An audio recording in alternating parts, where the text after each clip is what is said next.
ሰላም ጤና ይስጥልን የተከበራችሁ ተመልካቾቻችን እንዴት ሰንብታችኋል? ይህ ትግራይ ሚዲያ ሃውስ ነው። ዘውትር እንደምናደርገው ለዛሬም አንድ እንግዳ ጋብዘንላችኋል። በአገሪቱ ወቅታዊ ጉዳዮችን እያወራን ቆይታ እንድናደርግ አክቲቪስት ዳኒኤል ብርሃኔ እዚህ ጋብዘናል። ፕሮግራማችን ከመጀመሪያው እስከ መጨረሻ እንድትከታተሉን በአክብሮት ጋብዘው መድን ገብረስላሴ ነኝ።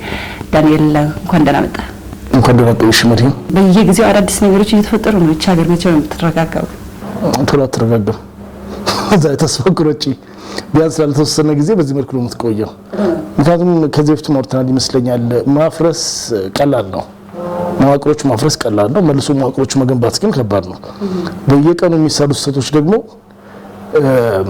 ልክ የሆነ ህንጻ እንደሚፈርስ አድርገሽ አስቢና አሁን ህንጻ ሆነ ተብሎ ቡልዶዝ አድርገሽ ታፍርሽ እንኳን ቢሆን መጀመሪያ የምታወላልቂው መጀመሪያ የምትመቺው ክፍል አለ። እንደዚህ ያለ ነው ሙሉ ህንጻው ይፈርሰው ወይ አርጅቶ ወይ በሆነ ችግር በመሬት መንቀጥቀጥ መጀመሪያ ሰነጣጣቃል፣ መስታወቶቹ ይሰበራሉ፣ በሮችና ይላልቃሉ፣ እንደዚህ ደረጃዎቹ ይወድቃሉ። ከዛ ነው ዋና ማገሮቹ መጨረሻ ላይ የሚወድቁት። ስለዚህ ዋና ማለት ይሄ ዋና ፖሎቹ ኮርነር ላይ ያለው ይሄ አንግል ላይ እሱ እስካልወደቀ ድረስ ህንጻው አለ ብለሽ ራስሽን ታታይ ከሆነ ህንጻው ሙሉ አንቺ ላይ እስከሚፈርስ ድረስ መፍረሱን አታውቂው።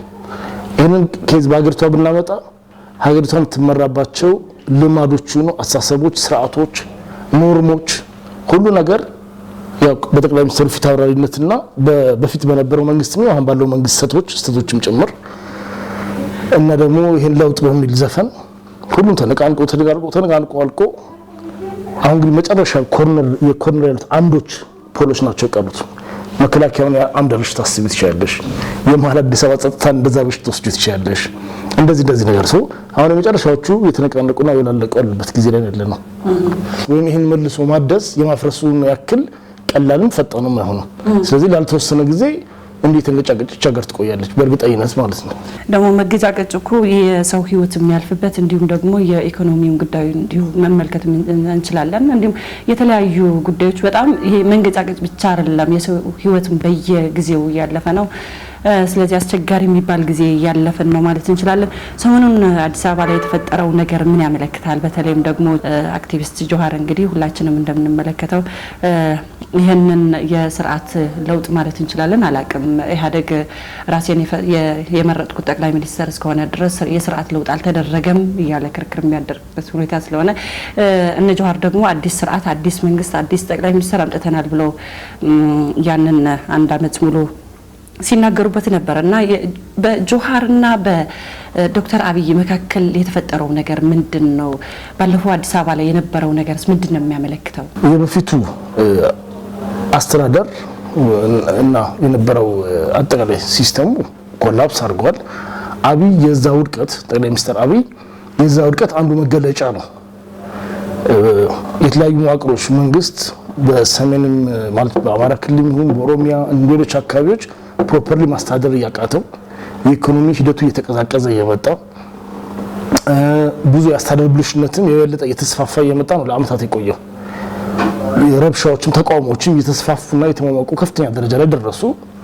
የዚህ ሂደት ማኒፌስቴሽን የጠቅላይ ሚኒስትሩ መቀየር ነው። የተቀየረው ጠቅላይ ሚኒስትር ደግሞ እነዛ የነበሩት ጉድለቶች ፊክስ ማድረግ ሳይሆን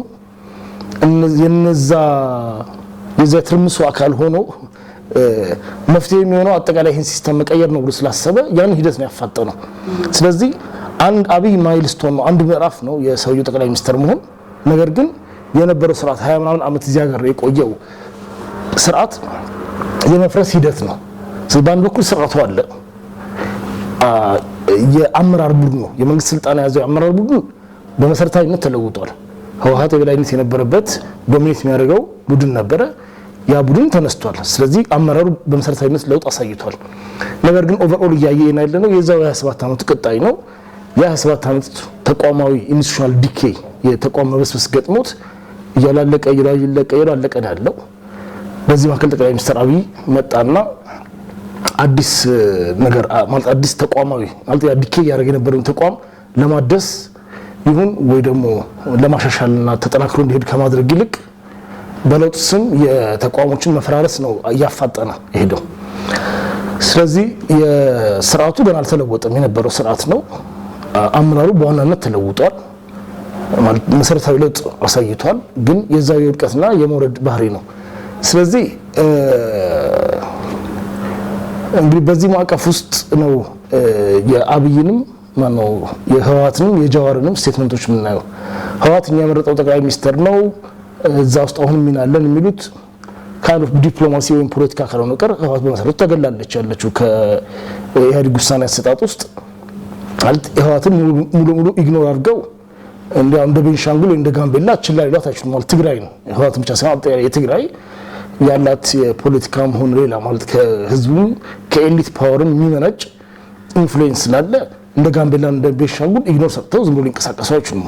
ነጮቹም ይሁኑ 4 ኪሎ የተቀመጠው መንግስት ይሁን። ነገር ግን በኖርማል አሰራሩ ወይም በፊት ከነበረው አንፃር ካየነው ግን ትግራይ ከማዕከል የውሳኔ አሰጣጥ ተገላናለች። እዛ አካባቢ ሚኒስትሮችም ሲምቦሊክ ሮል ነው ያላቸው እንጂ ፕራክቲካሊ የዋናው ውሳኔ የዋናው ምክክር አካል አይደለም። ስለዚህ አሁን ያለው ጠቅላይ ሚኒስትር እኛ ያመረጥነው ነው ምናምን የሚለው እሱ ዝም ብሎ ነው ፈልገው አይደለም የመረጡት። አንደኛ መጀመሪያ አልመረጡትም። ሁለተኛ የሐዋሳው ላይ ደግሞ ለአብይ ድምጽ ሲሰጡ ያ ነገሮችን የማለዘብና የዲፕሎማሲ ፍላጎት እንጂ ፈልገውት አይደለም። ሰው አጠቃላይ ጠቅላይ ሚኒስትር አብይ ህወሓት ፈልገው የመጣ ሰው አይደለም። ይሄ የሚያከራክር ነገር አይደለም። በጃዋር በኩል ስንመጣ ጃዋር እኔ ያመጣው ጠቅላይ ሚኒስትር ነው የሚለው ትንሽ የተጋነነ ይመስለኛል። ዞሮ ዞሮ ግን አብይን ያመጣው ጠቅላይ ሚኒስትር አብይን ወደ ጠቅላይ ሚኒስትርነት ያመጣው የለውጥም የነውጥም ሂደት ውስጥ ጃዋር እና ያው የሱ መሰሎች አብይ ሚና ከፍ ያለ ሚና ነበራቸው፣ ጉልህ ሚና ነበራቸው። ግን ጠቅላይ ሚኒስትር አብይ የመጣበት ሂደት ወደ መተንተን ከገባን ግማሹም ግምት ይሆናል። ገና ይሄ ወደፊት ታሪክ የሚጽፋቸው በግልጽ ያልተነገሩ ሚናዎች አሉ። የውጭ ኃይሎች ምን ሚና ነበራቸው? ሀገር ውስጥ ያሉ የተለያዩ ኃይሎች ምን ሚና ነበራቸው? ምናልባት ህወሓት ውስጥ ያሉ ኃይሎች ምን አይነት ሚና ነበራለ? ስለዚህ የአብይን መምጣት ለአንድ ግለሰብ ወይ ለአንድ ቡድን ብቻ ለሰጭው ምትችል ነው አይደለም። ይሄንን ከሆነ ውጭ የነበሩ የፖለቲካ ተቀናቃኝ ኃይሎች እንግዲህ ሁሉም ጠቅልሎ ወደ ሀገር ቤት ውስጥ እንዲገቡና የፖለቲካ ምህዳሩ ምናስፋ በሚል መርህ እንግዲህ የተለያዩ የፖለቲካ አመለካከት ያላቸው አካላትም ወደ ሀገር ውስጥ ገብቷል። ከዛ በኋላ የተለያየ የፖለቲካ ፓርቲዎችን እስከ ማቋቋም እንዲሁም ደግሞ በራሳቸው በግላቸውም ሲንቀሳቀሱ እንደነበር ይታወቃል። ከነዚህ መካከል ጆሃር አንደኛው ነበረ። ቄሮ የሚባለውን የኦሮሞ ኤሊቶችን ያሰባሰበ ቡድኑም ሲያንቀሳቅስ ነበር ባለፈው ሳምንት። በዚህ ሳምንት የተፈጠረው ነገር ግን ጆሃር የግድያ ሙከራ ተደርጎብኛል በሚል እንግዲህ የሱ ደጋፊዎችን አሰባስቦ አዲስ አበባ ውስጥ መንግስት እንደሌለና ኢትዮጵያ በሁለት መንግስታት እየተመራች እንዳለች የሚያመላክቱ ነገሮች ተፈጥረዋል። ይህ ማለት ምን ማለት ነው? ህብረተሰቡ በእውነት ባለው መንግስት መተማመን አይችልም ወይ? የጸጥታ ሁኔታ ምን ደረጃ ላይ ነው ያለው ማለት እንችላለን? የተፈጠረው ሲጀመርስ ልዩነቱ ለምንድን ነው የተፈጠረው? እንግዲህ የጃዋር መሐመድ በነበረው ከ2000 አንባውን ለፍታ ዓመታት ላይ በነበረው ለውጥ ምን ሚና ነበረው? የተለያዩ ሚና ነበሩት። ያም ደግሞ የራሱ እድገት እያሳየ የመጣ ነገር ነው የነበረው ሚና እየተቀዛቀዘም እየጨመረም ሄደ። በተለያዩ መገለጫዎች ያሉት ነገር ነው። ዞሮ ዞሮ ምንድነው ትልቁ ስህተት ከዚህ በፊትም ካንቺ ጋር ዲስከስ አድርገን ይሆናል። ውጭ የነበሩ ኃይሎችን ማለት ግለሰብ አክቲቪስቶች ይሁኑ ታዋቂ ሰዎች ወይ ማለት የቀድሞ ባለስልጣን ይሁኑ ወይ ፓርቲ ይሁኑ ሲያስገባ ያለምንም የሆነ ሞዳሊቲ ወይም አሰራር ሳያስቀምጥ ነው ጠቅላይ ሚኒስትሩ ይህን ውሳኔ በግብታዊነትና ያስጨበጭብልኛል በሚል አደረገው። ያ በአንድ በኩል የህወሓት ያላትን መዋቅራዊ አቅም ወይ ደግሞ ያላትን ማለት ህወሓቶች አይፈልጉኝም እንደማይፈልጉም ደግሞ ግልጽ ነው ምንም ስለሚያውቅ እሱ ሊደግፈው የሚችለው ያው ያንን ካውንተር የሚያደርግልኝ ኃይል ማሰባሰብ አለብኝ ብሎ ነው አክቹአሊ ሊጸድቅ ብለውም አይደለም። ስለዚህ በገፍ በር ከፍቶ እንዲገቡ አረጋጣልፎ ግን ምንም ንግግር አልተናገረም። ያና ለማድረግ ብቻ ሳይሆን በአክቲቪስቶችና በፓርቲዎች ደረጃ ሳይሆን ራሱ ሾማቸው ሰዎች ከውጭ ሀገር ዜግነት ያላቸው ሰዎች ናቸው የሚታወቅ ማለት ነው። በጠቅላይ ሚኒስትር ጽሕፈት ቤት ድረስ የውጭ ሀገር ዜግነት ያላቸው ሰዎች ሾመዋል። ሌሎችም እነ ግንቦት ሰባት መጥተው ስንት ወራት ያክል እየዞሩ በየአካባቢው ስብሰባ ሲያደርጉ ስለ ስንት ነገር ከመንግስት ጋር ሲናገሩ ሮድማፕ ሁሉ እየጻፉ ሲሰጡ የውጭ ሀገር ዜግነት ይዘው ነው። እና ከዚህ በፊት ነገር አውርተናል። ካስታወስሽ ከአለፈው ዓመት ላይ ስንል ፕሮባብሊ አውርተናል ያስባለ ካንቺ ጋር ወይም ሌላ ሚዲያ ላይ አውርቼው ከሆነ አላውቅም። ማድረጉ ጥሩ ሆኖ እያለ ማለት መግባታቸው ጥሩ ሆኖ እያለ እንኳን ገብታችሁ በምን አይነት አሰራር ነው የምንሰራው ብሎ ቶሎ ወስኖ ለዛ ፍሬምወርክ አስቀምጦ በዛ መስመር ውስጥ ቢሆን መንግስትንም የሚገዛ እነሱን የሚገዛ አሰራር ይኖር ነበር። ያ በማድረግ ፋንታ ጠቅላይ ሚኒስትሩ እሱ በቃ በግል በጎ ፍቃዱ እንደሰጣ አድርጎ ሲፈልግ የሚሰጠው ሲፈልግ የሚቀማው ነገር ልስጣቸው የሚልም ጭምር እና በችኮላም ያው ተቋማዊ አሰራር ስለማይወድም ጭምር ነገሮችን ሳያጣራ ከገቡ በኋላ ሰዎች ችግር ሲፈጥሩበት ያው ከሆነ ጋር መጣላት ጀመረ። ከዛ እንደዚህ ያለ አሁን ከጃዋር ጋር መጣላት ነው። የዚህ ኤክስቴንሽን ነው። የውጭ ሀገር ፓስፖርት የያዘ ሰው ሚዲያ ምራት አለበት የለበትም እንደ ፖሊሲ የምትወስኝ ውሳኔ እንጂ አንድ ጃዋር ጋር ደረሰሽ የምትወስኝ ውሳኔ አይደለም። ማለት ለግለሰብ ተብሎስ ፖሊሲና ህግ መውጣት የለበትም። ሚዲያዎች በመልኩ ነው የሚሰሩት፣ በመልኩ ነው ቁጥጥር እንደረግባቸው።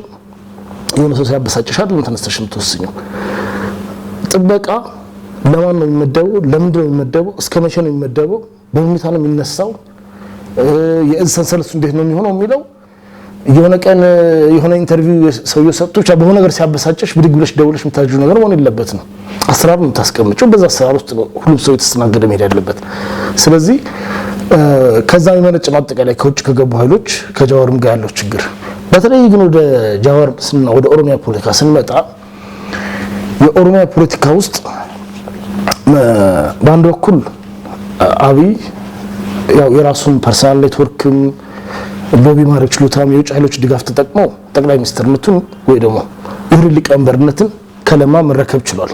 ያ ማለት ግን ከዛ ጊዜ ጀምሮ ደስተኛ ነበር ማለት አይደለም። አቶ ለማ መገርሳ ሌሎቹም ቢሆኑ ደስተኛ አይደሉም። እንደገና ደግሞ ይሄን ሁሉ ዘመን ስንታገል ኖረን እንትን ከህዋት ጋር ያደገ ሰውዬ እንደ ጠቅላይ ሚኒስትር ይሆናል ብለው የሚከፋቸው እንደሚኖሩ ማሰብ ትችያለሽ። ኦነጎችም ይሁኑ እነ ዳውድ ኢብሳም ይሁኑ ሌንጮ ሌሎቹም እኔ ከገቡ በኋላ አሁን ያሳለፍ ለውጥ ተፈጠረ ማለት ውስጥ ሽኩቻ ነበር። ወደ ኦፒዲዮም ጠጋጠጋ ያለ የነበሩ አብይ እየተቃወሙ ግን ጊዜ ደግሞ እየጠበቁ የነበሩ ለምን የኛ ልጅ ማለት ያንስ ኦሮምኛ የሚናገር ሰው የኦሮሞ ሰው ጠቅላይ ሚኒስትር ሆኗል ብሎ በዚህ የተደሰተ ኃይል አለ። ስለዚህ ገና ጠቅላይ ሚኒስትር ሆነ በሶስተኛው ቀን ተነስቶ መቃወም ይከብዳል። እንኳን ለነሱ አክቹአሊ ሌላውን ሰው ይከብዳል። በጣም ኔጌቲቭ እና ሲኒክ የሚያስመስልሽ። ስለዚህ የሚያመች በራሱ ጊዜ በራሱ ጥፋት ሆነ በሁኔታዎች አለመቻቸት ፖፑላሪቲው ዝናው እስከሚቀንስ ጠብቀሽ ያን ጊዜ ነው የምትመጪው ማለት ጊዜ እየጠበቁለት ነበር። ዞሮ እሱ የሚቃወሙ ኃይሎች እሱ ደግሞ ፓወሩን ኮንሶሊዴት ማድረግ ፈለገ፣ ስልጣኑን ማጠናከር ፈለገ። እሱ እንደ ዋነኛ ኃይል ቤዝ አድርጎ የሚቆጥረው ሞሮፌ አህዳዊ ምንለውን ኃይል ነው። ኦሮሞን እንደ ድጋፍ ይዞ ኦሮሞ በመሆኑ ይዛል፣ ኦፒዲዮን ይዞ ይዛል።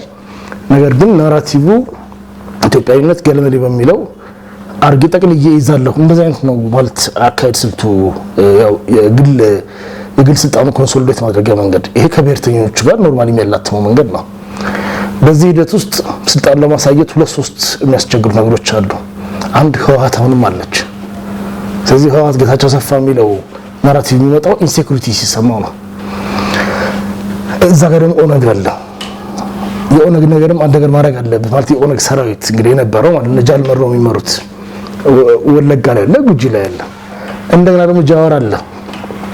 ጃዋርና ከጃዋር ጋር ሊያያዝ የሚችለው የቄሮ መዋቅር እነዚህ ሰውየውን ሌላ ቦታ ራሱ እንዳይፈራ። ምክንያቱም አሁን ሶማሌዎች ዝም ብለዋል፣ አፋሮች ዝም ብለዋል፣ ሌላ ቤንሻንጉሎች ዝም ብለዋል። ዝም የሚሉት የጠቅላይ ሚኒስትርነት ወይም የሀገሪቷን ፓወር ይዟሉ ስላሰቡ ነው። ግን ደግሞ መልሰው እነዚህ ሶስቱን በየቦታ ያሉትን ኃይሎች ያሉ ያይና አይ ምን ያክል ለምን ፈራው ማለት ብዙ ያመናቱ የጠበቁ ነው ያሉት። ዝም ብለው እየታዘዙ ከ4 ኪሎ የተደወለ ሊቀመንበር ቀይሩ ማለት ይተባሉ መቀጠል አይፈልጉም ያው እስከሚችሉ ድረስ። ስለዚህ አብይ ፓወር ኮንሶሊዴት ለማድረግ አቅሙን ለማሳየት ማለት ነው እንግዲህ ፓወር የፐርሰፕሽን ጉዳይ ለማሳየት አንድ እርምጃ መውሰድ አለበት። ትግራይ ላይ ሞክርና አመናቱ ይተዋል። ወደ ወለጋ ሰራዊት ሊክና መልሰው ያቆመዋል። ምክንያቱም የሚያመጣበት መዘዝ በዛ ደረጃ አቅም የለውም። ከነዛ ሙከራዎች አንዱ ደግሞ ጃዋር ጋር ልኮ ጃዋርን ያው ማሰር ነው። ጃዋር ቢታሰር ልክ አሁን እንደተረበሸው ሳምንት ይረበሻል፣ ከዛ ይቆማል። ግን ከዛ ኋላ ያው እሱ የሚያስባስባቸው አለችኝ በተናሉ ስልጣንም ያው ኮንሶሊዴት አድርጋለሁ። አሁን ሌላው አይ እሱንትን ካለውማ ለኛም አይመለስም ብሎ የሚፈራ ይኖራል። እንዲያውም ልንገርሽና ከዛ በኋላ እየደወለ ለሌሎች ክልሎች መሪዎች ያኔ ዋናው የሚያስቸግረው አክቲቪስት አስረያለሁ እናንተም ጋር የሚያስቸግሩ አክቲቪስቶችን ሰሩ ወደፊት እንደዛም ለማዘዝ አፍ ይኖረዋል። አሁን ራሱ ቦሌ የተቀመጠ አክቲቪስት ሳያስር ወይ ትግራይ ወይ አማራ ክልል ደውሎ አክቲቪስቶቻችሁን ተሰሩ ምናምን ለማለት አሁን ይቸግረዋል ቢፈልግም ማለት ነው። ስለዚህ አንድ ለዛም ያመቸዋል፣ ሁለት ለጃዋር ካልተመለሰ ከዛ ሁለቱን ነገር ያደርጋል። ወይ ወደ ትግራይ ዘምት ነበረ ወይ ደግሞ ወታደር ወደ ወለጋ ይልክ ነበረ። አሁን ግን ኤኒዌይ በማንኛውም ምክንያት ይሁን በምን ኦፕሬሽኑ ፌል አደረገ።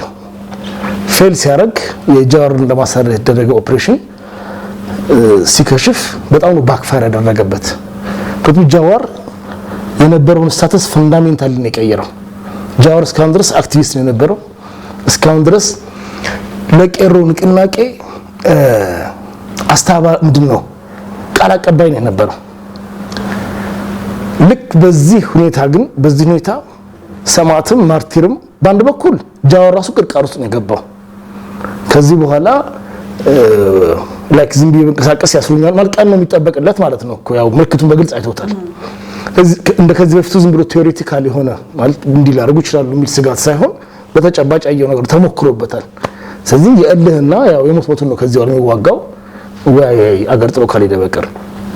በሌላ በኩል ለሌላውም ለኦሮሞ ወጣት ምን ለሌላው ጃዋርን የማርቲር እንደልበልሽ የእንትን የታጋይነት ስታተሱን ነው ያጸናለት። ቀለሉ ሰብቶ ነው እዛ ጋር ያለው ነው። በዚህ ምክንያት አብይን የሚቃወሙ በተለይም ከአብይን የሚቃወሙ ሰዎች ደግሞ አጋጣሚ በመጠቀም ጃዋር ጋር ተሰባስበዋል። አሁን ይሄ ለጃዋር ከዚህ በፊት ለማሰባሰቢያ ያልነበረው አጀንዳ ነው ከትላንት ወዲያ አብይ ራሱ ያቀበለው። ስለዚህ የጃዋርን ስታተስ ፈንዳሜንታሊ ነው የቀየረው። ማለት እንደዚህ አይነት ኦፕሬሽን አትሞክሪም፣ ከሞከርሽ ግን ሊሳካልሽ ይገባል በተፈለገው መንገድም ቢሆን ማለት ነው። ግን ግማሽ ልብ ነው የሚሰራቸው ነገሮች ሁሉም ጋር እንዳልኩሽ። እዚህም ጌታቸው አሰፋ መጥሪያ ነው የሚልና ከዛ መጥሪያውን ከመዝገብ ቤት የሚያወጣው ሰው ጠፋ፣ መጥሪያው መቀላል ደረሰም አድራሻውን አጣን እያለው ያ ታስታውሻለሽ የነበረውን ድራማ። ወለጋም መከላከያ መላክ ይጀምሩና ኦፕሬሽን ትንሽ ከሄደ አንድ ሁለት ከተማ ሰው ካስሮ ያቆሙታል። እንደዚህ አይነት ኦፕሬሽኖችን ሞክረሽ ሳትጨርሺ ስትይ ያኛው ኃይል እንዲንቀሽ ነው የምታረጊው እና ሌላው የሚያይም ቢሆን አቅም የለውም ይሄ ሰውዬ ይሄ መንግስት ነው የሚያስበው። ስለዚህ አደገኛ እንትን ውስጥ የገባው አደገኛ ታክቲካል ስህተት ነው የሰራው አብይ። ያው ለጃዋር እንኳን ተረፈ ጥሩ ነው ማለት ዋቴቨር መብቱ ነው። እንደ አብይ ሆነሽ ስታስቢ ግን ትልቅ ታክቲካል ብለንደር ነው። በነገራችን ላይ ይሄ ሰልፍ አስቀድሞ ማለት ይሄ የነበረው ተቃውሞ ድንገት የተነሳ ተቃውሞ አይደለም፣ ዝግጅቱ ነበረ። ቢያንስ መረጃዎች ነበሩ ያለፈው ዊኬንድ። አሁን እንግዲህ ምንድነው የምናወራው ቀን አርብ ነው ዛሬ። ያለፈው ቅዳሜና እሁድ እንደሚኖር ሰልፎች እንደሚኖሩ አስቀድሞ መረጃዎች ነበሩ። ልክ የኦፒዲዮ ስብሰባ ሲያልቅ እንደሚኖር ማለት ነው። የኦፒዲዮ ማዕከላዊ ኮሚቴ የኦህዴድ ማዕከላዊ ኮሚቴ ግን ምንም ነገር ውሳኔ ሳያሳልፍ ተበተነ። ያው ይሄ መረጃ እንግዲህ እኔ እንኳን ከሰማው ማንንም ሰው ይሰማዋል። አሁን ዝግጅቱ ነበረ አስቀድሞ ከኦፒዲዮ ማዕከላዊ ኮሚቴ ስብሰባ በፊት ነው ዝግጅቶቹ ነበሩት። የቆየ ዝግጅት የነበረበት ነገር ነው ይሄ። ኦፒዲዮ ማዕከላዊ ኮሚቴ የሆነ የማይሆን ነገር ቢወስን የሆነ የሚያጨቃጭቅ ነገር ብዙ አጀንዳዎች ስለሚቀርቡ እገሌ ይነሳል የሚነሱ ሰዎች የፓርቲዎች ነገር ጣፋንታ እንደዚህ ነገር አንድ የሆነ ነገር ቢወሰን ኦሮሞማ ወይም ሰቦና ተከዳናም የሚል ቀስቀሳ ይሄን ሊለኩሰው ነበረ። ያ እንግዲህ አብይም ይሄን ሰምቶ ይሆናል ኦፒዲዮ ማዕከላዊ ኮሚቴ ላይ ምንም የረባ ነገር ሳይወስኑ ስብሰባውን ባጭሩ ዘግቶት ወደ ሌላ ጉዳይ ሄደ ማለት ያው መጻፍን ወደ መመረቅ ሄደ። እንግዲህ ያም ሆኖ ግን ካስታውስ ያለፈው ቅዳሜና እሁድ ጀምሮ በየቦታው መንገድ መዝጋት፣ ከመኪኖች ላይ ባንዲራ መላጥ እንዲህ ነገር ነው። በኢትዮጵያ ባንዲራ መላጥ ደም ፕሮቮካቲቭ የሆኑ ድርጊቶች ይሄ ኦሬዲ ተዘጋጀ ቡድን ነው ማለት ግሩፖች ናቸው ያን ያደርጉ የነበሩት። ይሄን ያደርጉ እስከ ሰኞ ማክሰኞ ድረስ ሲደርስ ስቲል ዝም ቢሉ ኖሮ ይሄን ነገር ባይሰሩ ምን ይከሰታል አላውቅም። ግን ኤኒዌይ መሬት ላይ የተሟሟቀ የነበረ ኃይል ነበር። 4-5 ቀን ከጃዋር ላይ ይሄ እስር ሙከራ ከመደረጉ 4-5 ቀን በፊት ኦሬዲ እንቅስቃሴዎች ነበሩ በሶሻል ሚዲያ ተካተለ። ማን ነው ሲመራ የነበረው? እሱ ነው እንግዲህ ብዙ ግሩፖች ይኖራሉ። ጃዋር ራሱ ይኖርበት ይሆናል፣ ግን ሌሎችም ይኖራሉ። ዋናው አብይን ለመቃወም ቅስቀሳው ለወራት ቆይቷል። በብዙ መልኩ እየከዳ ነው እኛን ኮዝ የሚለው ነገር ነበር። አብይም እኮ ለዛ ነው ተሳይቶ ፓርላማ ላይ የሚያወዛ ድረስ ሲናገር ሌላ ከጀርባ ያለ የፓወር ስትረግል ሳለ ነው ማለት ኦፒዲዮ ውስጥም ያሉ ሰዎች አሉ ማለት ከሱ ጋርም ግልጽ ቅሬታ ያላቸው ከስልጣኑ የሚገፋቸው ሰዎች አሉ። ከኦፒዲዮ ውጭም ሆነው ከኦፒዲዮ ከኦህዴድ ውጭም ሆነው እዚህ ላይ ኢንተረስት ያላቸው አሉ። ዞሮ ማለት እነዚህ ሩመር እንትን ሊሆኑ ይችላሉ ሌሎች ነገሮች ግን ይሄ መሬት ላይ ግን ራሳችንን ሰናየው ነበር 4-5 ቀን መሬት ላይ በየቦታው መንገድ እየዘጋ እንደዚህ ነበር ጃዋር ለማሰር ሲሞክር ኦሬዲ ያ መሬት ላይ ተደራጅቶ ተሰባስቦ ግን ምክንያት እየፈለገ የነበረ ኃይል ነው የተለኮሰው ያንቀን ስለዚህ ዞሮ ይሄ አሁን ረብሻው መከሰቱ አይቀር ነበር ጃዋር ለማሰር ቢሞክርም ባይሞክርም ግን ጠንካራ ኮዝ ስለማይኖረው ማለት ቢያንስ እንደዚህ አሁን አንድ ለኦሮሞ የታገለ ሰው ሊታሰር ሲል እሱን ለመከላከል ተቆጥቶ የወጣ ወጣት ነው የሚለው በጣም አሳማኝ አርጊመንት ነው ይሄን አሳማኝ የሆነ አጀንዳ ወይም አሳማኝ የሆነ ፖይንት ራሱ አብይ ያቀበላቸው አብይ ራሱ ነው ጥፋተኛ ያደረገው ግን እንደዚህ አይነት ጥፋት ባይሰራ ኖሮ ወይ ይሄ ተቀስቅሶ ማለት ተደራጅቶ የነበረ ኃይል ጊዜ ለመጠበቅ ወይ ይቀመጥ ነበር ወይ ደግሞ ሌላ ሆነ ፈልጎ ተቃውሞ ያደርግ ነበር ግን እንደዛ ቢያደርግ ኖሮ ቢያንስ አብይ እንደ ጥፋተኛ ላይ ተይችና ታገሱ እንጂ እኔ ሀገር ያስተዳደርኩ ነው ምናምን ነገር መታገስ ማይችሉ ሰዎች እየረበሹኝ ነው ብሎ ቢያንስ ለራሱ የሆነ ድጋፍ መያዝ ይችላል ነበር ጥፋቱ እሱ ላይ እንደሆነበት ነው ማለት ትልቅ ስትራቴጂክ ብለንደር ነው የሰራው ማለት ነው ባጭሩ ስለዚህ ልዩነቱ የተፈጠረው ለምንድን ነው ከአህዳዊነትና ከፌደራሊዝም ስርዓቶች አኳያ ነው ወይስ የግል ጥቅም ግጭት ነው ምንድን ነው የተፈጠረው ማለት የስልጣን ሽኩቻ ነው ጆሃር ለስልጣን የሚያበቃ መዋቅር ነበረው ወይ ፍላጎትስ ነበረው ወይ ባሁን እስካሁን ድረስ በሄደበት መንገድ ፍላጎቱም አለው ፖለቲካ ውስጥ ያለ ሰው ፍላጎት ማይኖርዋል ጃሮ ለሚስጣን ፍላጎት ኖርዋል ግን መሰረታው የሚባሉ ነጥቦችን አሟልተዋል ምንድነው አሁን የስልጣን ፍላጎት ምንድነው ስልጣን ነው ሲባል አንዳንዴ እናስበው ቀጥታ ሚኒስተርነት ወይ ጠቅላይ ሚኒስተር ቦታ ሊሆን ይችላል ግን ያ አይደለም ኢንፍሉዌንስም ራሱ እኮ ፓወር ነው ተጽዕኖ ማሳደር መቻል እነዚህ ነገሮች በዚህ መልኩ ይሁኑ ሲባል ወርግጥ ጃዋር ቀጥታ ስልጣኑን ራሱ ይፈልጋል ይሄ ግልጽ ነው ግን ለምሳሌ እንደ ዳውድ ኢብሳ አይነት ሰው የኦነግ ሊቀመንበር ማለት ነው ቀጥታ ማለት ሽማግሌ ናቸው ሰውየው የሆነ ሚኒስተር ሆኖ ቀን ሙሉ ቢሮ መቀመጥ ማለት ከእድሜያቸው አንፃር የሚፈልጉት አይመስለኝም ግን የታገዱላቸው አላማዎች አሉ እነዛ እንዲሰሙ ቢያንስ እነዚህ ነገሮች ሰው መጥቶ የታገዱላቸው ነገሮች እኮ እየቀሩ ነው ጠቅላይ ሚኒስትሩ እየሸረሸራቸው ነው ሲባሉ ሄደው ሲነግሩት የሚሰማቸው አይነት ጠቅላይ ሚኒስትር ቢሆን ሊመርጡ ይችላሉ ሶ አንዳንዱ ኢንፍሉዌንስ ሊሆን ይችላል ይፈልጋው አንዳንዱም አክቹዋል ፓወሩን ወይ የሆነ ሚኒስተር ወይ ጠቅላይ ሚኒስተር ወይ whatever ሆኖ መቀመጥ ሊፈልግ ይችላል ዞሮ ግን በዋናነት የስልጣን ሽኩቻ ሆኖ ግን የስልጣን ሽኩቻው መጋቢ የሚያደርጉት ነገሮች ምንድናቸው የአሳሰብ ልዩነት ነው ዝንባለው አብይ ሞሮፍ ጠቅላይ ሚኒስትር አብይ የግል ስልጣኑን ያልተ የራሱ የግል ስልጣን ማጠናከር ላይ የሚያተኩረው ከኦሮሞ ብሔርተኝነት የሚልቅ ማለት ነው የራሱን የግል ስልጣን ለማጠናከር ደግሞ ወይም በግሉ ፐርሰናሊቲ ከልት ለመገንባትም የግል ሰብ አምልኮ አይነት ነገር ለመገንባትና በግል ስልጣን ለማጠናከር ሲል ቅድም እንዳልኩሽ እሱ ፓወር ለማስያዝ የሚያስኬደው መንገድ ብሎ የሚያስበው አህዳዊ ኮቴሽን ውስጥ ማስገባውና ይሄ አህዳዊ የሚባለው ወይም ራሳቸውን አንድነት ኃይል ብሎ የሚጠሩት ያንን ዘፈን ወይም የድሮ ኢትዮጵያ ቢለውን ዘፈን ያን ናራቲቭ የሚያዝ ነው ሌሎቹ ሞሮፍ ብሔርተኛ ናቸው እነሱ የማከል ስልጣን ነው አይጣሉት አንደኛ ብሔርተኝነቱ ላይ ከሱ ይለያሉ ኢትዮጵያን የሚገዙበት አካሄድ ደግሞ በሞሮፍ ብሔርተኝነቱን በማጠናከር በብሔርተኝነት ውስጥ ኦሮሞ ትልቅ ኃይል ስለሆነ ያው ኦሮሞ የሚገዛበት ሄጅሞኒክ የሚሆንበት አማራጭ ስላለ ከሌለን ደግሞ ያው ራሱ ጉዳይ ኤኒዌይ ግን ኦሮሞ ሄጅሞኒክ ሆኖ በዛስ መግዛት እንችላለን የሚል ብሔርተኝነት ካልኩሌሽን ያለው ነው ዞሮ የኢትዮጵያ 4 ኪሎ ገዥነት ለማግኘት በኦሮሞ የብሔርተኝነት ወይም የኦሮሞ አጀንዳዎች ኮዞች ላይ መደራደር ኮምፕሮማይዝ ማድረግ የለብንም ይሉ ናቸው ብሔርተኝነቱን ይዘውት ግን ያው ስልጣኑን ይፈልጉ እሱ ስልጣኑን ነው ቅድሚያ የሚሰጠው አጠቃላይ በብሔርተኝነት ላይም ያን ያክል ኢምፕረስድ አይደለም ያን ያክል ኦሮሞ ብሔርተኛ ብለሽ የምትጠሪው ሰው አይደለም ስለዚህ ያ አስተሳሰብ ልዩነት አለ ዞሮ ግን እነዚህ ነገሮች ቀስ ያሉ እየታዩ ወደፊት መሄድ ይችላል ነበር አሁን ልዩነቱ ደብዛዛ ነው ማለት መሰረታዊ ነው ግን እስቲ ደብዛዛ ነው እሱን አስቀምጦ አገር ማረጋጋት እና ማረግ ይቻል ነበር ማለት መጀመሪያ እስኪ የኦህዴድ ወይም የኦሮሞ የሚባለው ኤሊት እስኪ ስልጣኑ ኮንሶሊዴት ማላለ ስቴት አፓራተሱን ፕሮፐርሊ ያዝ አገሪቱ ትረጋጋ መቀየር የሚገባቸው መዋቅሮች ይቀየሩ ከዛ በኋላ ወደ መሰረታዊ ጉዳዮች እንሄዳለን ማለት ይቻል ነበር ያ እንዳይሆን ግን እንትን ያለው ይሄ እርስ በርሱ የሚናበብ የሚስማማና የሚተማመን አንድ ቡድን ከመጀመሪያው የለም። ከያለጣጫ የተሰባሰበ አማልጋሜሽን ነው። በተለያየ ምክንያት የተሰባሰበ ቡድን ነው እንደ አመራር ሆኖ ያለው። ሁለተኛ አብይ የግለሰብ ከልት ግንባታውና የግለሰብ አመራሩን በጣም አፈጠነው አጦዘው። ስለዚህ ይሄ ነገር ኮምፕሊት ከጃችን ሊወጣ ነው ብለው ሌሎችም ሊሰጉ ይሆን ይመስለኛል።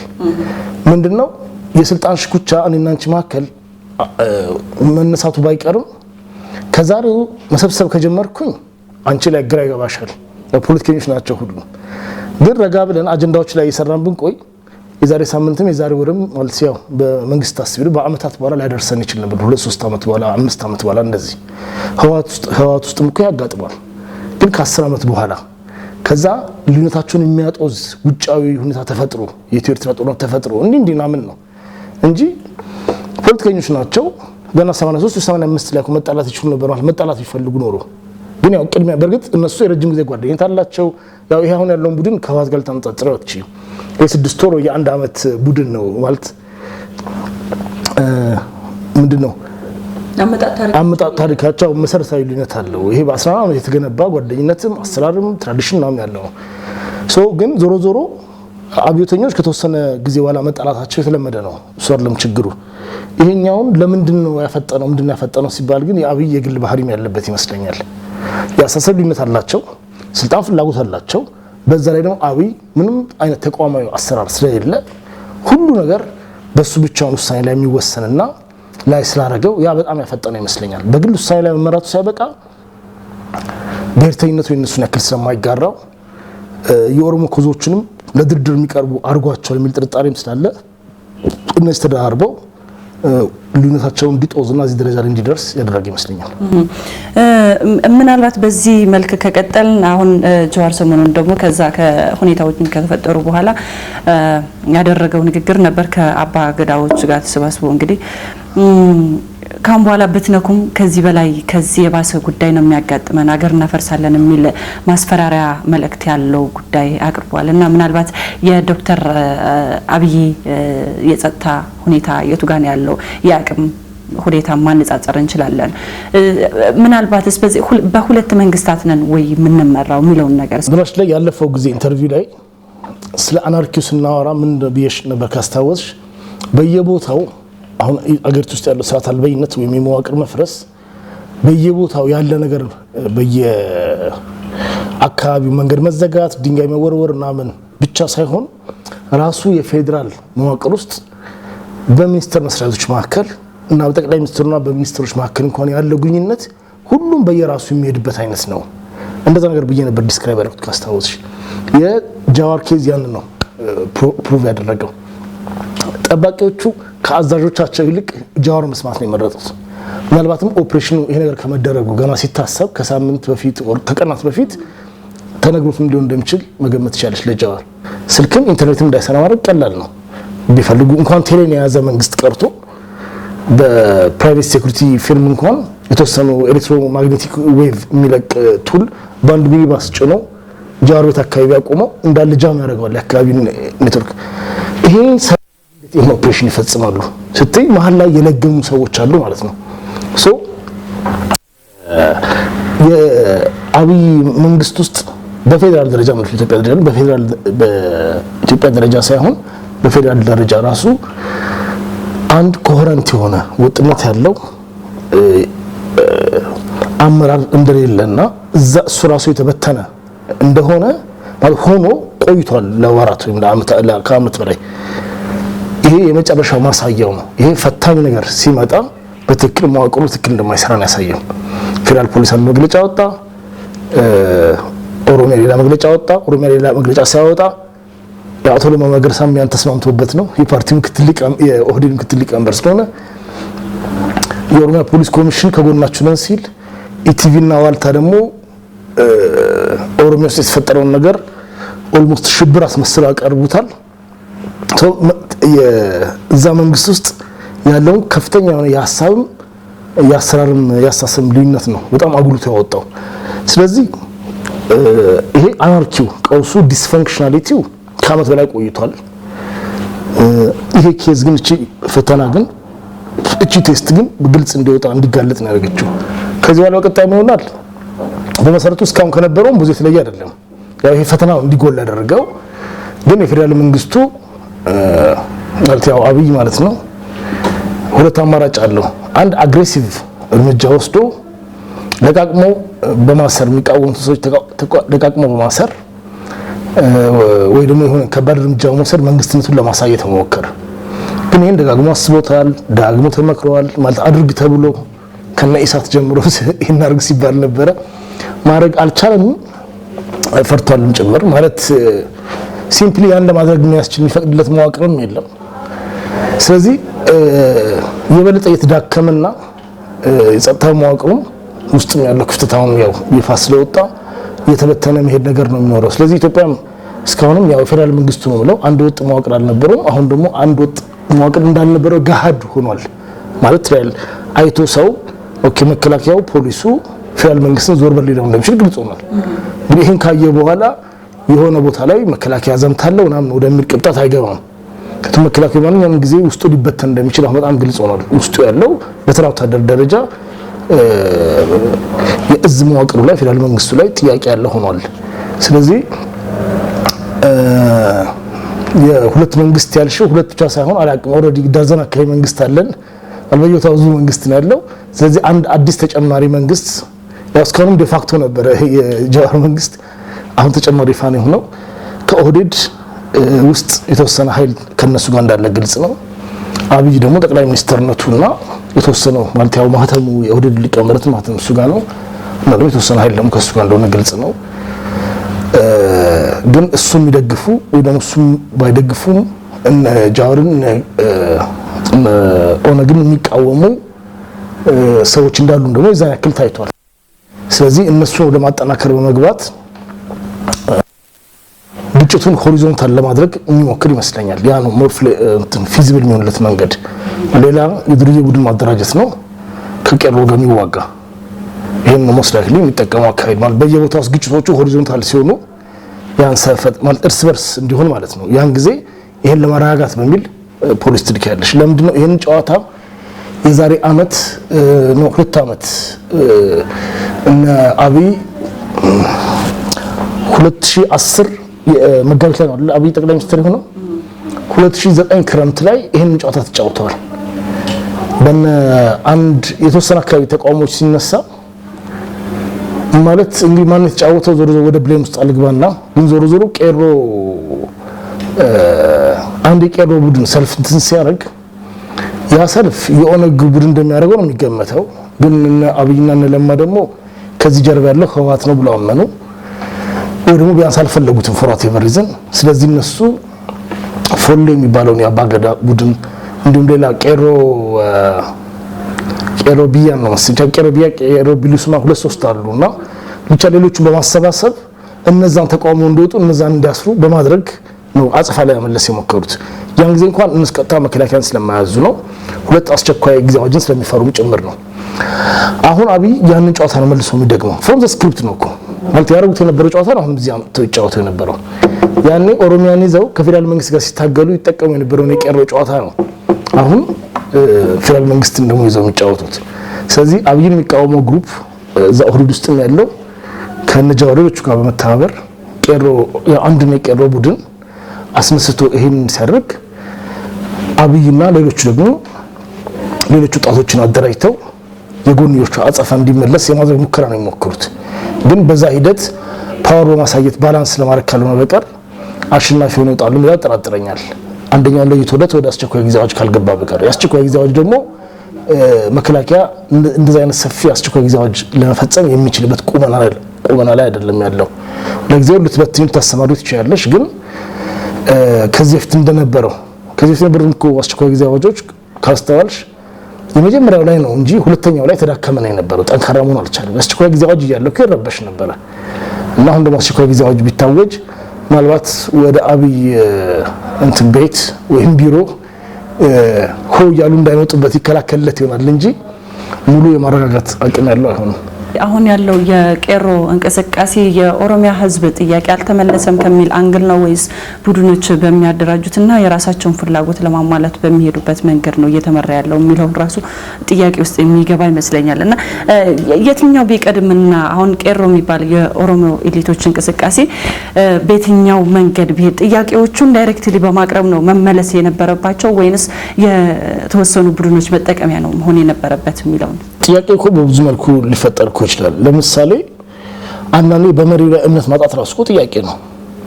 አብይ ከሚመራን ጀዋር ቢመራን የተሻለ ነው፣ አብይ ከሚመራን ለማ ቢመራን የተሻለ ነው፣ ወይ ደግሞ ዳውድ ኢብሳ ቢመራን የተሻለ ነው ብሎ ራሱ ይሄ ራሱ አንድ ጥያቄ ሊሆን ይችላል። እኛ አሁን ብዙ ጊዜ ምንድነው የሚባለው የተለመደው ኢትዮጵያ ውስጥ ምንለው የመሪዎቹ ወይ ደግሞ የፖለቲከኞቹ የስልጣን ሽኩቻ ነው እንጂ የህዝብ ጥያቄ አይደለም ይባላል። አንደኛ የፖለቲከኞቹ አጀንዳ ምንድነው? ቅድም እንደተባባል ነው የስልጣን ፍላጎት አለ፣ የአዝማሚያ የብሔርተኝነት ሆኖች የአዝማሚያ አይዲዮሎጂ አስተሳሰብ ልዩነት አላቸው። በጣም የተወሳሰበ አይዲዮሎጂ ልዩነት ሳይሆን ብሔርተኛና ብሔርተኛና በጣም ብሔርተኛ የሆኑ ኃይሎች አሉ። በዛ ላይ የአንድ ግለሰብ ስልጣን የመጠቅለል ሙከራና ሩጫ ስጋት የፈጠረባቸው አሉ። እነዚህ የፖለቲከኞቹ ወይ ኤሊቱ ጋር ያለ ልዩነት ነው። ከዚህ ጋር ስትጂ ህዝቡ ወይም ቄሮም ቲዩን መሪዎቹን ነው የሚከተለው።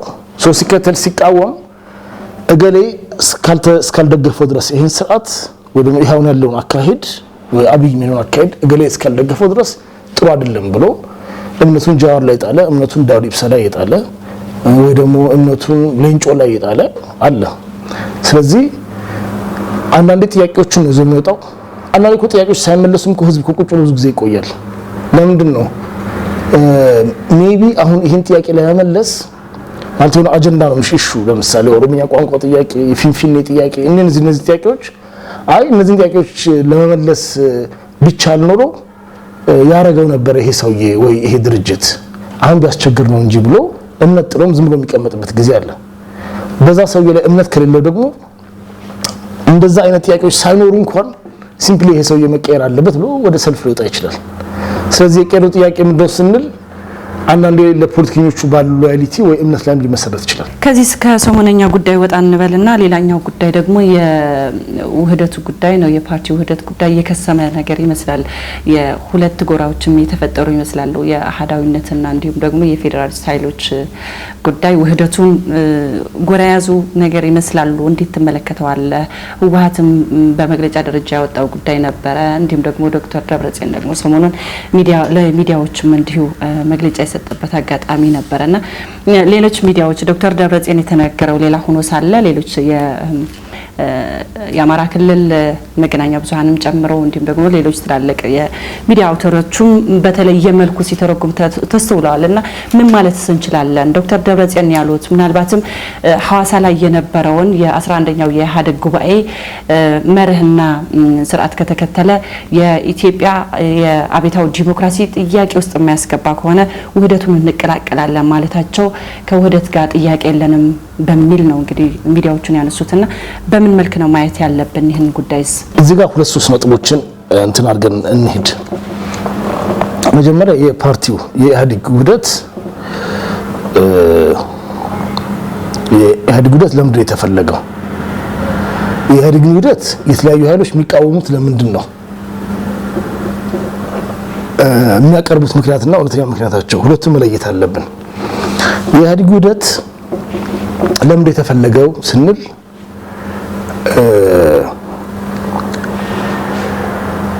ኢህአዴግን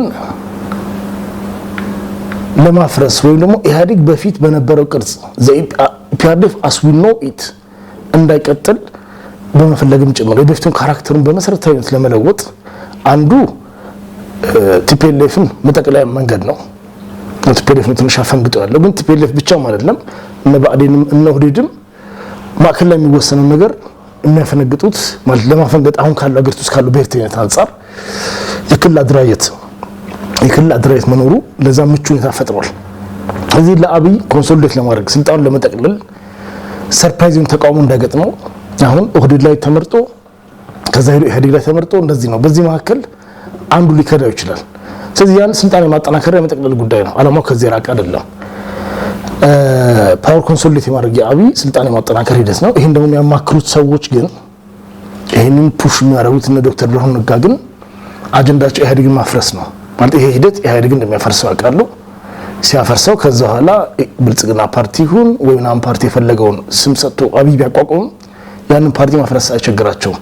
ማለት እንኳን ኢህአዴግን ያጠናቅላቸው ኢህአዴግን ይቀርላቸው እንጂ ኢህአዴግ መፍረስ ስንል ፓርቲዎቹ መበታተን አሁን ብዙ ሴናሪዮ ማስቀመጥ እንችላለን። በአዲን ውስጥ ሊከፈል ይችላል፣ ኦህዴድ ውስጥ ሊከፈል ይችላል። እንደዚህ ነገር ከዛ ይቀረው ደግሞ አንድ ሆነ ይባልና ላሱ ሌላ ችግር ይሆናል።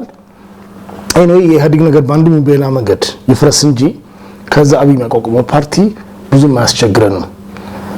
ዋናው ነገር ይገላግልናል በሚል ነው እነ ብርሃኑ ነጋ ይሄን የሚመክሩት ብዬ ማስበው።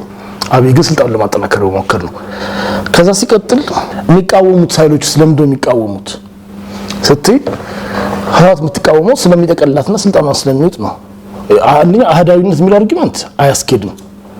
በአንድ ፓርቲ አንድ ፌዴራላዊ መንግስት ወይም አንድ ፌዴሬሽን በአንድ ፓርቲ ሊመራ አይችልም የሚባል ነገር የለም። ብዙ ፌዴሬሽኖች አሉ በዓለም ዙሪያ። ህንድ መሄድ እንችላለን፣ አውስትራሊያ መሄድ እንችላለን። እንግሊዝ ራሷ በይፋ ፌዴሬሽን ነኝ አትበል እንጂ ፌዴሬሽን ነች፣ ጀርመን ወስተርፋ። ስለዚህ አንድ የተዋሃደ ፓርቲ አገሪቷን ቢመራት ፌዴሬሽን መሆን አያስቀረውም። ኦፍ ኮርስ በአንድ ፓርቲ እንዳለ አገሪቷ ስትመራ የፌዴራሊዝሙ ውበት ተሳጠዋል።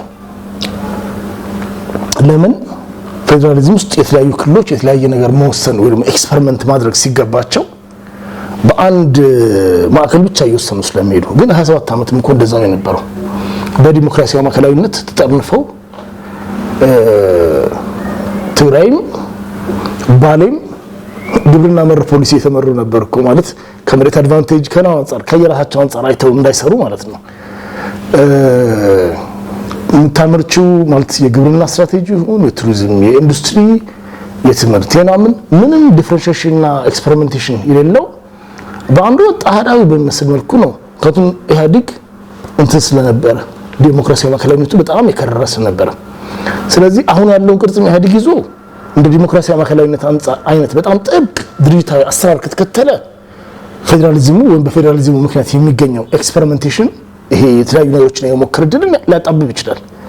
በአንጻሩ ውድ ፓርቲ ሆኖ ነገር ግን ዲሞክራቲክ አሰራሮች ሰፋ ያሉበት ደግሞ ከሆነ ልክ እንደጠቀስኳቸው ዲሞክራቲክ ሀገሮች እንደነ አውስትራሊያ እንደነ ካናዳ እንደነ ህንድ እንደነ ምናምን የተሻለ ዲሞክራሲ ያላቸው ሀገሮች ደግሞ አንድ ፓርቲ ቢያሸንፍ አንደኛ የሚገዛው 5 ዓመት 10 ዓመት እንደዚህ ነው። ሌላ ፓርቲ መቀየር አይቀርም። ያ ፓርቲ ያለን ቢሆን ደግሞ ክልሎች ስልጣናቸውን ኤክሰርሳይዝ ያደርጋሉ። ስለዚህ የአህዳዊነት ችግር አይፈጥርም። አህዳዊነት ውስጥ አጀንዳም አይደለም። ስለዚህ የሚቃወሙት ኃይሎች ደግሞ እንደሚቃወሙት ቅድም እንዳልኩሽ የሚደግፉት የሚፈልጉት አብይ ስልጣኑን ለማጠናከር ነው። እነ ብርሃኑ ነጋን ሌሎች የሚፈልጉት ኢህአዴግ እንዲያፈርስላቸው ነው። ከዛ ከሚተካው ፓርቲ ቀላል ነው የሚሆነው። የሚቃወሙት ደግሞ እነ ህወሓት የሚቃወሙት ስለሚጨፈልቃቸው ነው። ፕራክቲካሊ የህወሓትን አይደንቲቲ ስለሚያሰጣት ነው። የህወሓት ስም ከፍ ያለ ከረንሲ ነው ትግራይ ውስጥ። ስለዚህ ያንን ያላትን አፒል ያሳጣና ያው ከምንም ሌላ ፓርቲ እኩል ሆኑ ማለት ነው። ያው ትግራይ ህዝብ ስለሚቃወመው ጭምር ነው። ትግራይ ህዝብ ስለማይጥመው ስለምንቃወመው ነው። እነ ጃዋር ወይ ደግሞ ሌሎች ኃይሎች ደግሞ ይሄን የሚቃወሙት ብሔርተኛ ስለሆኑ እና የብሔር ኢንተረስት ከቱ አንድ ውህድ ፓርቲ ከተቋቋመ በዛ ውህድ ፓርቲ ውስጥ ያሉ ሰዎች እንደ ግለሰብ ነው ፓርቲሲፔት የሚያደርጉት እና ብሔራቸውን ወክለው ለብሔራቸው ኢንተረስት ብቻ ፋይት ለማድረግ ያላቸው እንትን ይዳከማል።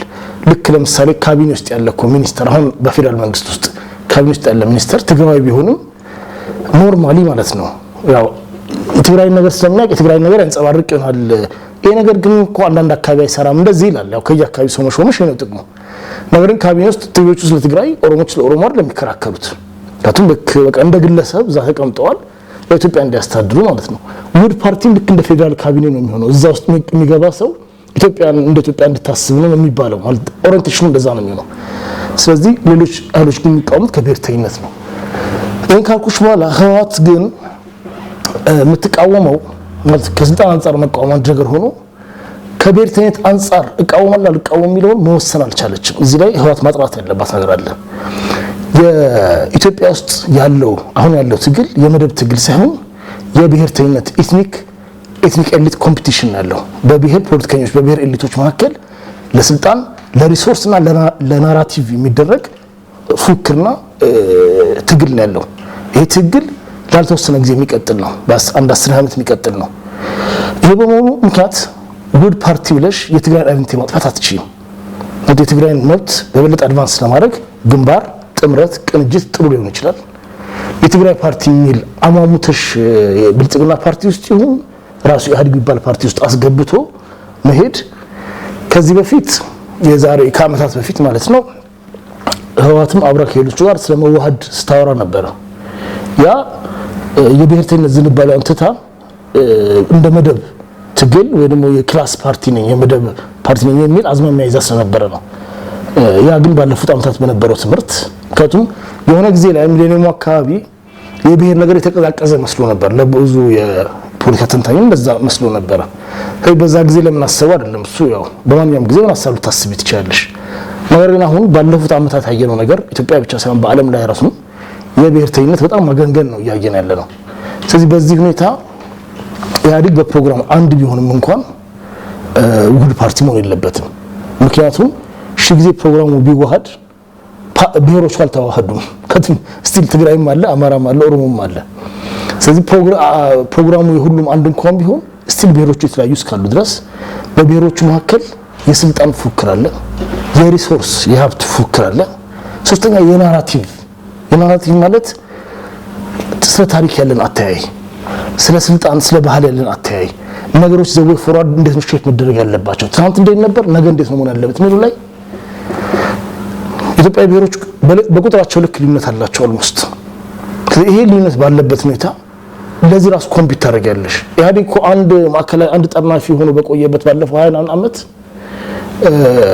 የትግራይ ምሁር የትግራይ ኤሊት የማይቀበለው የሚጎመዝዘው የታሪክ አረዳድ ነው በፌደራል ቴሌቪዥን እንትን ሲጋት የኖረው። ለምን የተለያየ እንትን አለ እዛ ውስጥ ሁሉ የራሱ ሳይድ ይዞ እንዳይከራከር።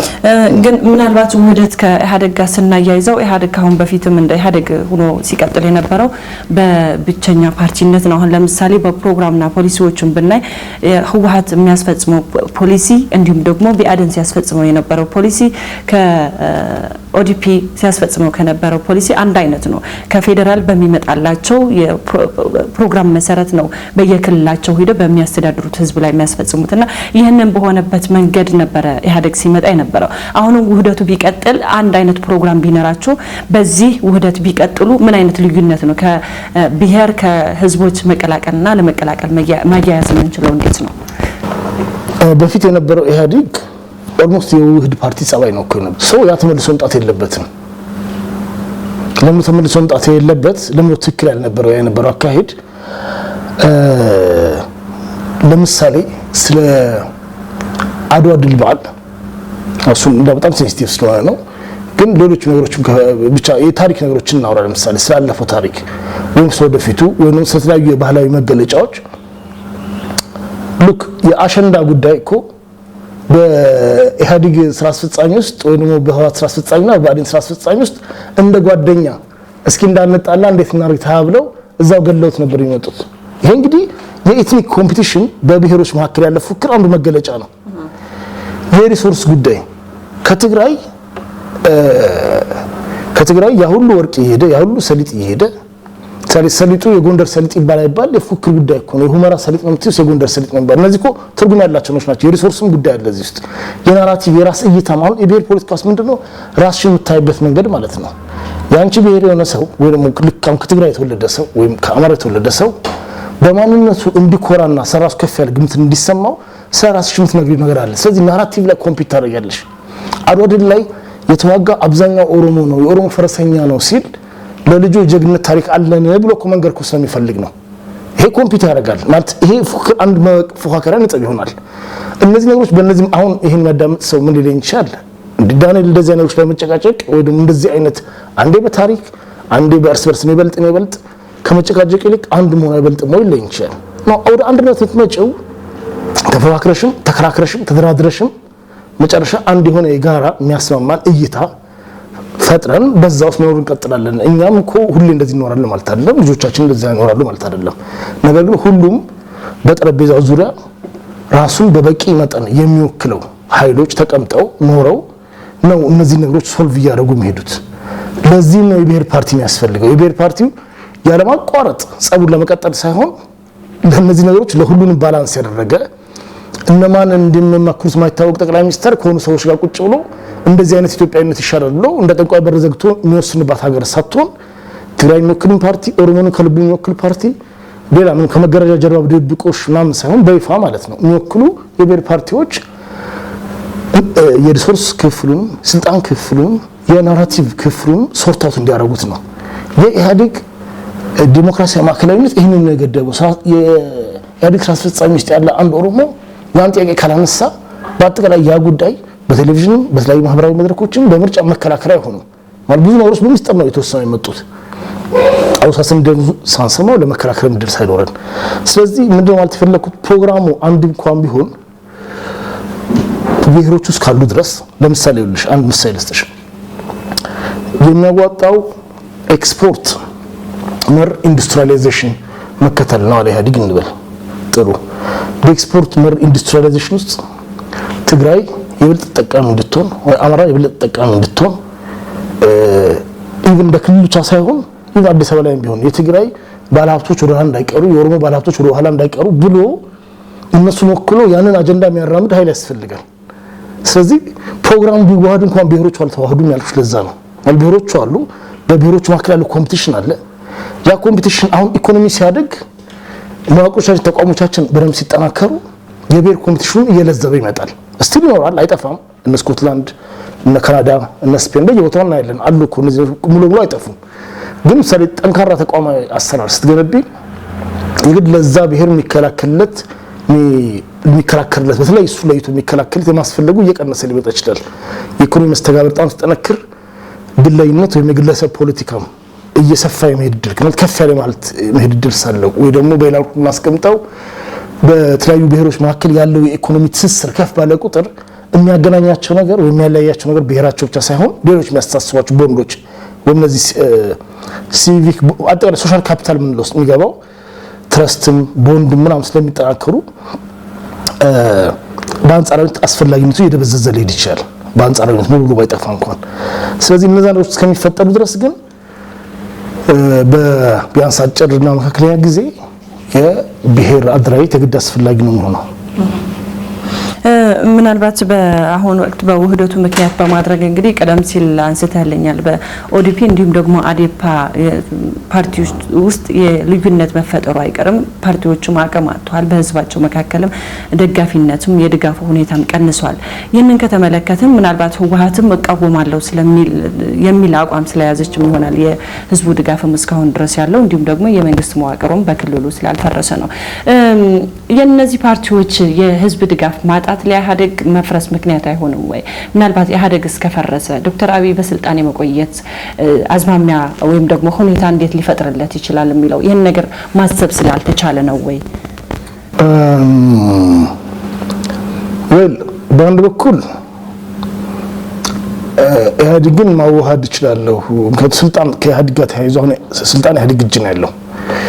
ኢቭን የክልሎችን መዋቅር የክልሎችን ፕሬዝዳንቶች የክልሎችን ካቢኔዎች መቀየር ይችላል ጠቅላይ ሚኒስትሩ። ፕራክቲካሊ እያየነው ያለ ነው እሱና ከሱ ጋር ያለው ቡድን በዚህ እያስፈራራ ካሮት ኢንዱስትሪ ማባቢያም ማስፈራሪያም እየሰጠ ፓርቲዎቹን እንዲዋሃዱ አረጋቸዋለሁ። እንዲዋሃዱ ሳረጋቸው የግድ ከአንድ አካባቢ ባለኝ ድጋፍ ብቻ ሳልገደብ በተለያዩ ማለት የግድ አሁን ኦሮሚያ ኦፒዲዮ ላይ ብቻ ዲፔንዳንት አልሆነ። ሁለት ሶስት ነው ጭንቀቱ።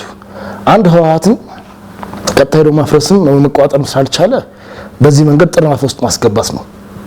ከዛ ልክ እንደ ፓርቲ ሊቀመንበር ያው እሱ የፓርቲ ሊቀመንበር አይደለም ሆኖ አንድ ፓርቲ ሊቀመንበር ማለት ነው አብይ ለደብረጽዮን ሳልፈቅድልህ መግለጫ አትስጥ ይላል። በቃ ያን ያክል ቀላል ይሆናል።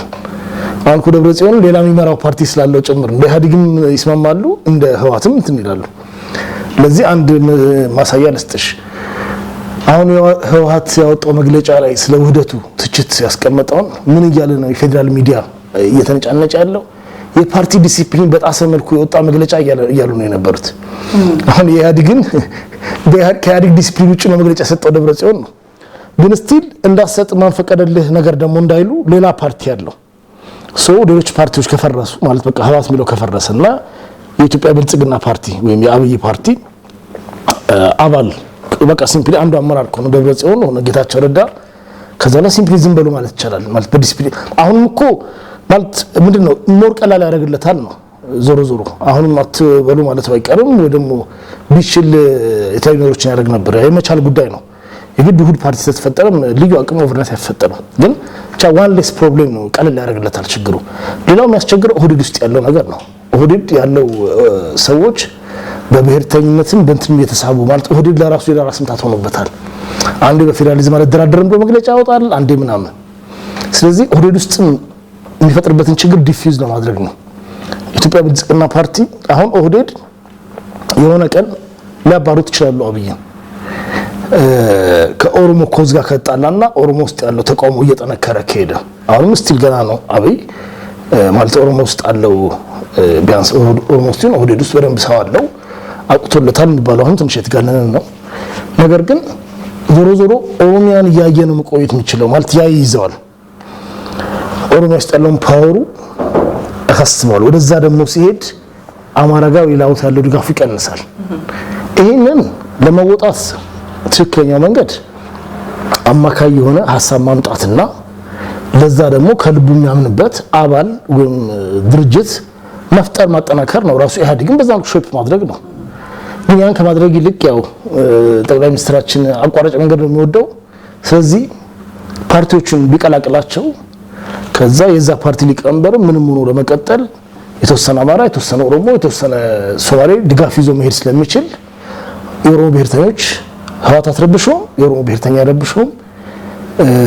ሶ በዛ መልኩ እሱ በሚቆጣጠረውና እንደፈለገ የሚያዘው ድርጅት ይሆንለታል ያ ይመስለኛል እሱ ካልኩሌሽን እሱን የሚያማክሩት ሰዎች ግን አንድ ራሱ ብሔር ፌደራሊዝም ይቃወሙ ናቸው ጭራሽ አህዳዊነት የሚለው እንግዲህ አህዳዊነት እንጂ የተጋነነች ነች ቀጥታ የድሮ አይነት አህዳዊነት ማንንም አሁን አፉን አውጥቶ የሚል የለም የደርግ ጊዜውን በቀጥታ የሚጠይቅ የለም ግን አሁን ብሔር ፌደራሊዝም የማይፈልጉ የአንድነት ኃይል እንበላቸው አህዳዊ ቢያቸው ደስ ምንም እንበላቸው እነሱ አብይን ግን ይሄንን ሲመክሩት አንድም ይፈልጉት ህዋትን እነሱም እንዲፈርስ ይፈልጋሉ ህዋት ጋር ቂም ያላቸው አሉ ሁለቱም ደግሞ የብሔር ፌደራሊዝም ራሱ ስለማይፈልጉት ነው እንጂ አብይንም ፈልገውት አይደለም ያው እነዚህ ሚሽኖች ካጠናቀቀ አብይንም እንዴት እንደሚያሰግሩት ያስቡበታል ለጊዜው ግን እነሱ በቀጥታ ሊሰሩት ያልቻሉትን ህዋትን የማፍረስ የብሔር ፌደራሊዝምን የማዳከም አላለ አሁን ያለው ነው ጉድ ፓርቲ ሆኖ ኢህአዴግ ከዛ ሁሉ ስልጣን ኮንሶሊዴት ካደረገ ቀጥሎ የሚያስባቸው ነገሮች ነው እነሱ ቅድም እንዳልኩ ውድ ፓርቲ በራሱ አህዳዊነትን አያመጣም ነገር ግን ከዚህ ጀርባ የሚገፉት እነ ብርሃኔ ነጋ የሚሳሰሉ ሰዎች ግን ያው ህልማቸው ያንደነው ግልጽ ነው የሚሆነውና ሶ ጠፍቷቸው አይደለም ማለት ኢህአዴግ እንደሚያፈርሰው ጠፍቷቸው ሳይሆን አብይ ስልጣኑን ለማጠናከር ሲል የግድ አስፈላጊ መስሎት ተሰማው ሌሎችም በተለያየ አጀንዳ ይሄን ብታረግ ይጠቅማል ይያሉ ስለሚጋፉት ከዚህ ውጭም ደግሞ የተሻለ አማራጭ ሰልታየውም ጭምር ይመስለኛል የነበረው ኢህአዴግ ዲስፈንክሽናል ነው ማለት ሊቀጥል የማይችልበት ደረጃ ላይ ደረሰ ድርጅት ነው ገና እኮ አብይ ሳይመጣ በፊት ህዋትና ብአዴን አብሮ መስራት አቅቷቸዋል ኦህዴድ እና ህዋት አብሮ መስራት አቅቷቸዋል ህዋትና ኦህዴድና ብአዴን እኮ ሁሉም ሳይሆኑ የተወሰኑ አመራሮች ናቸው ተጠራርተው ከመጋረጃ ጀርባ ኦሮማራ ምናምን የሚል ዱለታ ውስጥ የገቡት እንደ ድርጅትን ተቋማዊ አሰራር ተከትለው አይደለም ሰው አጠቃላይ በጣም ግለሰባዊና ልክ የሆነ ጋንግስተር አይነት እንቅስቃሴ ውስጣቸው ጀምረው ነበር ገና አብይ ሳይመጣ በፊት ነው የፈረሰው ኢህአዴግ ሶ ኢህአዴግ ፕራክቲካሊ 29 አካባቢ ፈርሷል ማለት ሰዓት እንደዛ ማለት እንችላለን 29 መጀመሪያ አካባቢ ጀምሮ ፈርሷል ስፔሻሊ ዳግም ታድሶ ብሎ የረባ ነገር ፖሊስ ማድረግ ሲያቅተው ያን ጊዜ ነው ዜሮ ሆኖ ማለት ያን ጊዜ ኦፊሻሊ እንትን የሞት ወረቀት ምስክር ወረቀት የሚሰጠው ነው ያጣው እንጂ የማዘጋጃ የሚሰጠው እገሌ ሞታ ብሎ ያ ምስክር ወረቀት የሚሰጠው ነው እንጂ ያጣው 2008 ክረምት ነው 2008 ክረምት ነው ኢህአዴግ ፈረሰ ማለት ነው ትችው ሶ ኢህአዴግን እኮ ይዞ መቀጠል አይችልም አብይ ዞሮ አሁን ባለው ሁኔታ ማለት ሌሎች ሁኔታዎች ያው በሰፊው ዞኖች ካልተስተካከሉ በቀር ዝም ብሎ ሊቀጥል አይችልም ዲስፈንክሽናል ፓርቲ ነው ፈርሷል መፍረስ ምን ያለበት ማለት በጣም መሰረታዊ ለውጥ ካላሳየ በቀር አሁን ባለው ሁኔታ ፍሬያማ ማልጠናማ ነገር ሊያፈራ አይችልም እና ዋህድ ሚሎም አያስኬዱም ግን እሱ ስልጣኑን ከማጠናከር አንፃር ወይ ኢህአዴግ ማዋሃድ ወይ ኢህአዴግን ማፍረስና አዲስ ፓርቲ መስራት። ዞሮ አዲስ ፓርቲ ነው የሚያስፈልገው ሰውየው በዚህ መልኩ ሊቀጥል ከሆነ ማለት ነው። ወደ ሀገሪቱ አዲስ ጠቅላይ ሚኒስትር ያስፈልጋታል። ኢህአዴግን ዞሮ መቀጠል አይችልም፣ ምን ያለበትም ከዚህ በላይ ጨርሷል። እንት ነው ኢህአዴግ እንደ ኢህአዴግ ነው የምልሽ።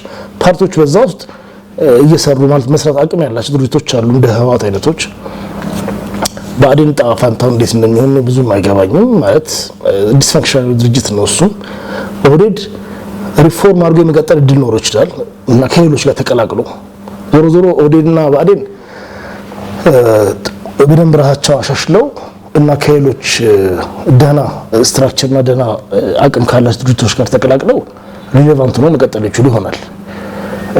ህወሓት ባለበት ሁኔታ መቀጠል ይችላል። ህወሓት ብዙ ለውጥ የሚያስፈልገው ቢሆንም ቢያንስ አሁን ባለው ነባራዊ ሁኔታ ማለት ፈርሷል ወይ መፍረስ አለበት አይነት ደረጃ ላይ ብለሽ እንደዛም ታስቀምጪው አይደለም። ማለት ፈንክሽናል ነው፣ አመራር መስጠት ይችላል። ከዚህ በላይ መሆን ቢገባው እና ብአዴንና ኦህዴድ አመራር መስጠት አቁመዋል። እዚህ ያላቸው አማራጭ ያው ቢቻል ዛሬውን ስራ ቢያቆሙና ለሚመለከተው ቢያስረክቡ፣ አለዚያ ደግሞ በፍጥነት ከሆነ ድርጅት ጋር ተዋህደው አመራሩን ኃይል ቢያመጡ ነው የሚሻላቸው።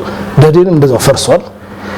ዝም ብሎ አለሁኝ አልሞትኩም ብዬ ምንድን ነው አልሞትኩም ብዬ አልዋሽም ነው የሚባለው። እንደዛ ዝም ብሎ ተቀምጦ የደቡብ ህዝብን ጣር ከሚያራዝም እዛ ውስጥ ያሉት ድርጅቶች ቶሎ ለይቶላቸው ሲዳም የራሱ ፓርቲ እንዲኖረው፣ ወላይታም የራሱ ፓርቲ እንዲኖረው ፈጠን ብሎ ሽግግር ቢያደርግ ከዛ አሁን ሲዳማ ፖለቲካም እንደዚህ ሆኖ መቆየት የለበትም። የወላይታ ፖለቲካ እንዲሆን መቆየት የለበትም። ስለዚህ ተቃዋሚ የሚሆኑ ወይ ደግሞ ከደህዴን ውስጥ ያሉ የዛ ብሔር ልጆች ወጥተውም ይሁን ለዛ አመራር የሚሰጥ ድርጅት አቋቁመው አመራሩን ቢረከቡና ወደሚቀጥለው ስቴፕ ሄዱ ነው የሚሻለው እንጂ ደህዴን ፈርሶ እያለ ልክ ኢህአዴግ ኢትዮጵያ ላይ ተኝቶባት እንዳለ ነው ደህዴንም ደቡብ ላይ ተኝቶ ያለው። ብአዴንና ኦህዴድ ከሚያስተዳድሩት ክልል አንጻር አስቸጋሪ ነው። በአንድ በኩል የግድ ክልል አረጋግተው መያዝ አለባቸው ታያለሽ፣ በሌላ በኩል ግን በጣም ከፍተኛ ብልሽት ውስጥ ያሉ ድርጅቶች ናቸውና ምናልባት ከሌላ ድርጅት ጋር ተዋህደው ነው ሊቀጥሉ የሚችሉት። ዞሮ ኢህአዴግ እንደ ኢህአዴግ ግን እስደን ማለት እነዚህ ድርጅቶች አብሮ ሊያስቀጥላቸው የሚችል ግለሰባዊ ግንኙነትም የላቸውም፣ ማህበራዊ ግንኙነትም የላቸውም፣ የአስተሳሰብ አንድነትም የላቸውም። በሌላውም ሊያገኙት የሚችሉት ክብርም የለም። ማለት በአዳራት ተሰዳድበው ምን ብለው ጨርሰዋል ሁሉም ነገር። የጠቅላይ ሚኒስትሩ ወጥቶ ኮሊጎቹን አጋሮቹን ላይ አሽሙር ሲያሸሙር ስንት ሺህ ሰብስቦ ሚሊዮን አዳራሽ ለከዚህ በኋላ ኢህአዴግ ስራ አስፈጻሚ ኢህአዴግ ምክር ቤት ብሎ የሚሰበስብ ከሆነ በጣም የሚገርመኝ ነው። መሰብሰባው አይቀርም ለነገሩ ግን የሚያስቅ ነው የሚሆነው። ወይ መጨረሻ ስብሰባ መሆን አለበት ያለፈው ጊዜ ያደረጉት። ስለዚህ ኢህአዴግ በዚህ ሁኔታ ያው ሊቀጥል አይችልም፣ መቀየር አለበት። ሲቀየር እንዴት ነው የሚቀየረው የሚባለው ግን አሁን ያለው መቀየር ሂደት የራሱ ችግር ያለበት ነውና አብይ የራሱ ፓርቲ አቋቁሞ በግልጽ ምንም አሁን ሁሉ ውህደት ምናምን የሚባል ደብቆሽ ትቶ በግልጽ እኔ የምደግፉ ነው ብሎ 4 ኪሎ አሰልፎ መዝግቦ ፓርቲ አቋቁሞ ቢንቀሳቀስ ነው የተሻለ ውጤታማ የሚሆነው። ዳኒኤል ብርሃኔ በወቅታዊ ጉዳይ በተለይም ደግሞ በሰሞነኛ የሆኑ ጉዳዮችን ትኩረት አድርገን የዛሬ ውይይታችን በዚህ መልክ ብናጠቃለው መልካም ነው። ለነበረን ጥሩ ጊዜም እጅግ አድርጌ አመሰግናለሁ። አመሰግናለሁ መድህን። የተከበራችሁ ተመልካቾቻችን ለዛሬ የነበረን ዝግጅት ይሄንን ይመስል ነበር። በቀጣይ በሌላ እንግዳ በሌላ ርዕሰ ጉዳይ እንገናኛለን። ቻው።